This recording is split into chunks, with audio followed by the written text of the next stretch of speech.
A major political controversy has erupted in Karnataka. Revenue Minister Krishna Bairgowda is facing serious allegation from the opposition BJP, who accuse him of illegally grabbing land worth rupees 100 crore. The minister has strongly denied the charges and has said he is open to a Lokayukt probe.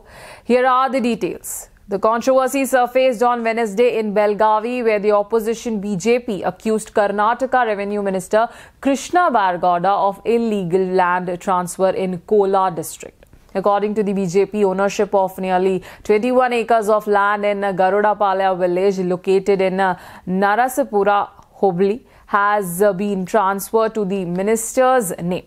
The opposition claims that these lands were officially recorded as a lake and a burial ground, making any transfer illegal under law.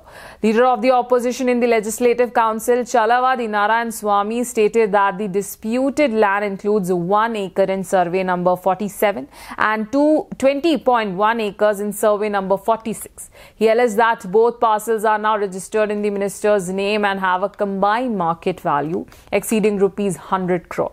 Narayan Swamy further claimed that survey number 47 is marked as a burial ground which cannot legally be transferred. He accused officials of manipulating land records to enable the mutation in favor of the minister. He also alleged that the lake land was converted by adding the word Kharab, which refers to land unfit for cultivation, thereby changing its classification in official records. Responding to the allegation, Revenue Minister Krishna Bairgowda dismissed them as politically motivated. He said that all the land parcels in question are part of his own family property, inherited from his grandfather. When asked whether the land was earlier marked as a lake or burial ground, the minister said, "Please check the records yourself." He added that he has nothing to hide and welcome any investigation. Gowda said that if the opposition suspects any wrongdoing, they are free to approach the Lokayukta or the court.